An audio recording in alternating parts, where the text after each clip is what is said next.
पण मला एक कळत नाही, क्षितिजना मंगळ आहे तरीही श्रावणीच्या घरचे कसे तयार झालेत या लग्नाला? आमचं लग्न तर भर मांडवात मोडलेलं त्यांनी याच कारणासाठी. क्षितिज माझ्याशी खोटं तर बोलले नाहीयेत ना की त्यांना मंगळ आहे? तुम्ही ऐकत आहात अनकंडिशनल लव्ह, प्रेमाची नवी सुरुवात या कथेचा पुढचा भाग सुरू करण्याआधी प्लीज माझ्या चॅनलला सबस्क्राईब करून घ्या आणि आधीचे पार्ट ऐकले असल्याची खात्री करून घ्या. चला सुरुवात करूया. अनकंडिशनल लव्ह, प्रेमाची नवी सुरुवात, भाग 49. क्षितिज अवनीच्या मागोमाग वाड्यात आला आणि तिला देवघरात जाताना पाहिलं. तिथंच शिवराम आणि विल्यम होते, त्यामुळे त्यांच्या समोर लगेच तिच्या मागोमाग जाऊ शकत नव्हता तो. त्याचा आत येताच आपोआपच वेग मंदावला. अवनीने देवघरात येऊन देवासमोर दिवा लावला आणि देवासमोर तल्लीन होऊन हात जोडले. मला काही कळत नाहीये देवा, ते असं अचानक लग्न करण्याबाबत बोलत आहेत. मी त्यांच्या घरच्यांची परवानगी असल्याशिवाय असं कसं लग्न करू? बाबा असते तरीही सगळं कोडं कसं सहज सुटलं असतं. पण आता काय करू मी? पाहिलेत ना, त्यांचे बाबा तर घरात देखील आले नाहीत.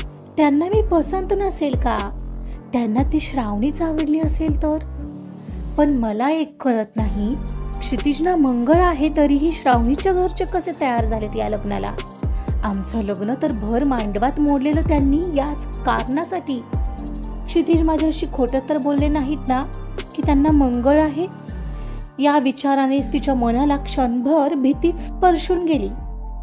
नाही, ते मला खोटं कशाला बोलतील, तेही माझी शपथ घेऊन. कदाचित श्रावणीच्या घरचेच मुद्दाम करत असतील. आणि तसंही हे श्रीमंत लोक हाती लागलेत त्यांच्या, मग ही सुवर्ण संधी ते कसे सोडतील? पैसा जास्ती महत्वाचा असतो, त्यापुढे मंगळ वगैरे काही नाही. देवा, आता एवढीच आशा आहे, तू सगळं नीट करशील. मी सगळं तुझ्यावर सोपवते बघ. देवासमोर पाया पडून ती अखेर बाहेर जायला निघाली. काय झालं? सगळं ठीक आहे ना क्षितिज साहेब? म्हणजे दुपारीही असं काही न सांगता अचानक निघून गेलेला? शिवरामने प्रश्न केला. Shivram, let me clear somethings, कारण आता हे खूप क्रिटिकल झालंय. काय झालंय हो नेमकं? हो सांगतो. मी खूप मोठ्या पेचात सापडलोय. म्हणजे माझ्या मॉम डॅड मध्ये आणि माझ्यात बरीच मोठी मिसअंडरस्टँडिंग झालेली आहे. मी त्यांना अवनीबद्दल हो बोललो होतो आणि त्यांना आधीच श्रावणीबद्दल कुठून कसं समजलेलं माहित नाही. आणि त्यांनी श्रावणी सोबत माझी सरप्राईज एंगेजमेंट फिक्स केली होती, तेही आज. मलाही खरंच माहित नव्हतं आणि मला नाईलाजाने त्या श्रावणी सोबत एंगेजमेंट करावी लागलीये. अरे बापरे, असं नका बोलू क्षितिज साहेब. तुम्ही त्या डांबरट श्रावणीशी एंगेजमेंट केली? आमची अवनी कोलमडेल हो. मला याची कल्पना आहे, म्हणूनच मी हे सगळं सांगतोय. तिलाही बोललोय. इव्हन ती तयार असेल तर मी आत्ताही तिच्याशी लग्न करायला तयार आहे, कारण मला पुढे जाऊन काही गडबड झालेली नकोय. तो हे सगळं आता शिवराम सोबत डिस्कस करत होता आणि एवढ्यात ती देवघरातून बाहेर पडली. अवनी, तिचं काय मत आहे ते तर पाहावं लागेल. अवनी, हे क्षितिज साहेब काय म्हणतायत ऐकलंस का? हो दादा, मला नाही कळत आहे मी काय करू. कारण ती तिच्या पदराशी खेळत खाली पाहत बोलत होती. एवढ्यात 1 मिनिट, पण ते तुमच्याशी लग्न करायला कसे तयार झाले? तुम्हाला तर मंगळ आहे ना? अहो, त्याच गोष्टीसाठी तर आमच्या अवनीशी भर मांडवात लग्न मोडलेलं त्यांनी. कमालच आहे. शिवरामने मध्येच प्रश्न केला तसं क्षितिजचे हार्टबीट्स आणखी वाढले आणि त्याचे लक्ष तिथंच उभ्या विल्यमकडे गेलं, जो नेमका त्याच्याचकडे पाहत होता. आपलं हे खोटं बाहेर येतं की काय या विचाराने त्याच्या चेहऱ्यावर 12 वाजणार होते. एवढ्यात अवनीच पुढं बोलली. पैसा दादा, समोरची व्यक्ती श्रीमंत आहे, त्यांचं स्टेटस आहे हे पाहून डोळे दिपले असतील त्यांचे. तसंही तुला माहित नाही का ते लोक कसे आहेत? म्हणतात ना, गुलाल तिकडं चांग भलं. हो ना, अवनी इज राईट. मनात वाढलेली स्पंदनं सावरत तो अवनीच्या सुरात सूर मिसळत म्हणाला. काय लोक असतात खरंच, पैसा काय घेऊन वर जाणार आहेत का? असो, आपल्याला काय करायचंय. पण अवनी, तू सांग, करायचं का मग तुला लग्न? हो ना, त्याचं उत्तर दे ना आधी अवनी. मी वाट पाहतोय इथे, म्हणजे मला तशी पुढची तयारी करायला. घाई नका ना करू तुम्ही, थोडा वेळ घेऊया का? म्हणजे तुमच्या आई वडिलांना माझ्याबद्दल काय वाटतं ते तर कळू द्या. त्यांना मी आवडत नसेल तर? अगं अवनी, त्याचा विचार तू करू नकोस, मी आहे ना. तरीही थोडं थांबूया प्लीज. मला ते जाणून घेणं महत्वाचं आहे, कारण मोठ्यांचेच आशीर्वाद नसतील तर आपण कसे सुखी राहणार? अवनी, देन पुढे जाऊन काही प्रॉब्लेम क्रिएट झाले ना तर पुन्हा मला म्हणू नकोस हा. यू नो ना ती श्रावणी. पण तुम्ही तर म्हणालात ना की त्यांच्या घरी जाऊन तुम्ही सगळं क्लिअर करून येणार आहे. हो, ते तर करणार आहेच मी. पण जर समजा ते नाही ऐकले तर? तुझ्या सांगण्याप्रमाणे आणि माझ्या अनुभवावरून जर का श्रावणी ही या सगळ्यास कारणीभूत असेल आणि ती मुद्दाम करत असेल तर काय ते ऐकतीलच असं नाही ना. सो आपला पुढचा प्लॅन तयार हवा की नको? म्हणजे ते काही करू शकणार नाहीत.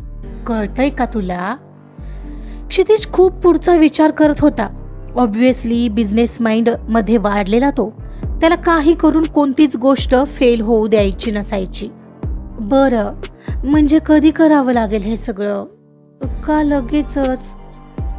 मी सध्या फक्त रजिस्टर मॅरेज करायचं म्हणतोय अवनी, तेही उद्या जाऊन प्रॉब्लेम येऊ नये म्हणून. तसंही या गोष्टी व्हायला त्यालाही 1 महिना लागेल. मॉम डॅड तयार झाल्यावर आपण ते म्हणतील तसं लग्न करू, कारण त्यांना सोडून मी लग्न केलं हे कळलं तर नाराज होतील ते, स्पेशली मॉम. मी तिला हर्ट नाही करू शकत. आपण फक्त श्रावणीच्या घरच्यांनी प्रॉब्लेम क्रिएट करू नये म्हणून हे सगळं करणार आहोत. कळतंय का? मग ठीक आहे, ती बराच मोठा पॉज घेऊन म्हणाली आणि सरळ लाजून आत किचन मध्ये निघून गेली. ती हो बोललीये. तुम्ही करून घ्या तयारी क्षितिज साहेब, म्हणजे आमचे होणारे जिजू. शिवराम हसला. सॉरी, म्हणजे चालेल ना तुम्हाला आम्ही जिजू बोललो तर? हो, नो प्रॉब्लेम, क्षितिज ही हसत उत्तरला. आणि तरीही पुढच्या क्षणाला गंभीर झाला. चला मग, मी लगेचच तयारीला लागतो. चल विल्यम, म्हणत तो विल्यमला डोळ्यांनीच खुणावून वर त्याच्या रूम मध्ये जायला निघाला. वर रूम मध्ये येताच विल्यमने क्षितिजला प्रश्न केला. सर, तुम्ही एवढी मोठी रिस्क घेताय, पण तुम्हाला मंगल नाहीये हे कधी त्यांना कळलं तर? आय नो विल्यम, हे फार रिस्की आहे, पण रिस्क शिवाय मजा नाही ना. रिस्क नाही घेतली तर मला अवनीला विसरावं लागेल, जे मला नकोय. हो, ही गोष्ट अजूनही तिच्यापासून लपवावी लागत आहे मला. मंगल, तेच एक टेन्शन आहे रे. पण एकदा रजिस्टर मॅरेज झालं की मग टेन्शन नसणार, कारण मग ती कायद्याने माझी बायको असेल. पण मग जान्हवी मॅडम आणि कार्तिक सर, त्यांचं काय? ते ऐकले नाही तर? लग्नासाठी मॉमचं तर टेन्शन नाहीये. राहता राहिला प्रश्न डॅडचा, तर मॉम त्यांना अजूनही समजावण्याचा प्रयत्न करणार आहे. आणि जरी अवनीला उद्या लग्नानंतर कळलं की मला मंगल नाहीये, तरी तिला मी मनवेन. That's not a big deal. Okay, hope तुम्ही ठरवताय तसंच होईल.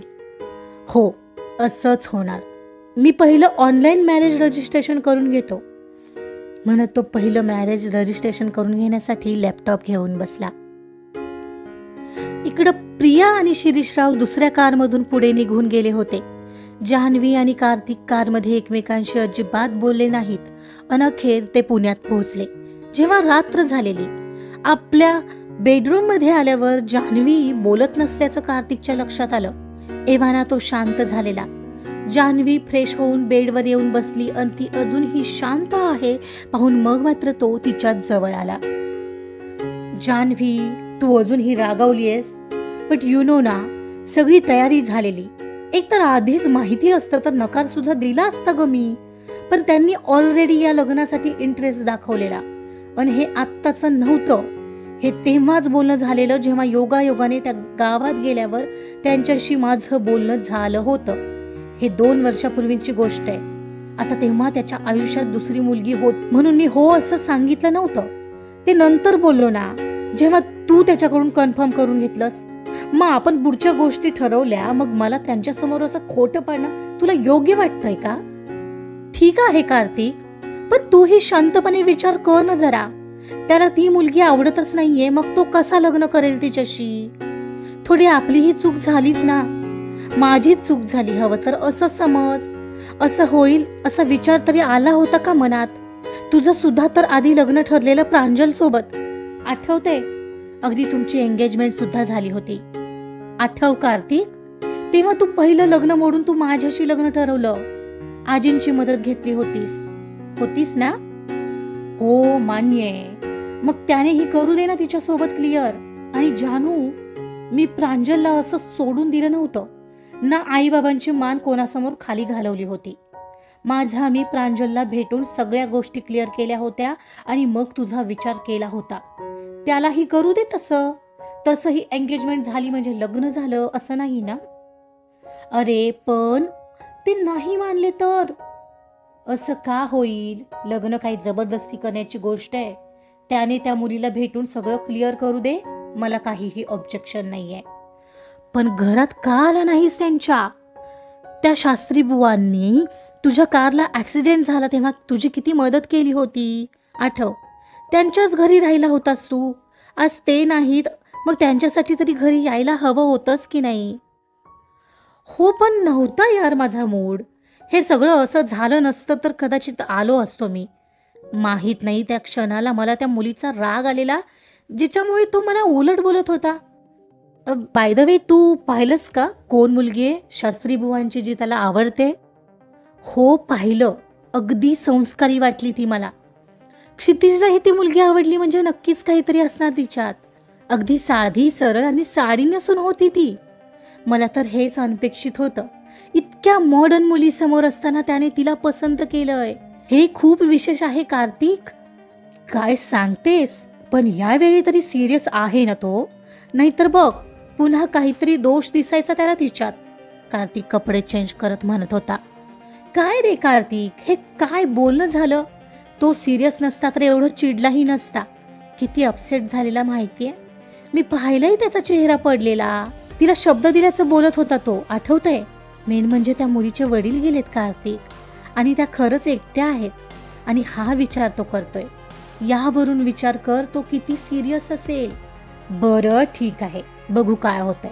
पण त्याला म्हणावं आता तू हे सगळं स्वतः मिटव. माझ्या हस्तक्षेपाशिवाय मी नाही जाऊन बोलू शकणार त्यांना की असं असं आहे. म्हणजे बोलेन, पण आधी त्याला बोलायला लाव. पहिलं त्या मुलीशी क्लिअर कर म्हणाव. हो बोलते, पण तुला काही प्रॉब्लेम नाही ना? नाही ग, मी काही त्याचा दुश्मन आहे का? थँक गॉड, बरं झालं. मग मी आधी जाऊन त्याला हे कळवते. मी आलेच त्याला कॉल करून, म्हणत ती लगेचच क्षितिजला कॉल करायला गेली. आजचा पार्ट इथंच संपलेला आहे.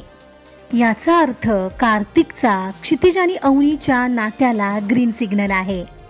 पण मंगळाचं गूढ अजूनही तसंच आहे. मंगळाचं कळल्यावर त्यांचं मत बदलेल का? बघूया काय होतंय पुढे. ऐकत रहा अनकंडिशनल लव्ह. कथा आवडत असेल तर प्लीज लाईक करा, सबस्क्राईब करा आणि शेअर सुद्धा करा. Thank you so much.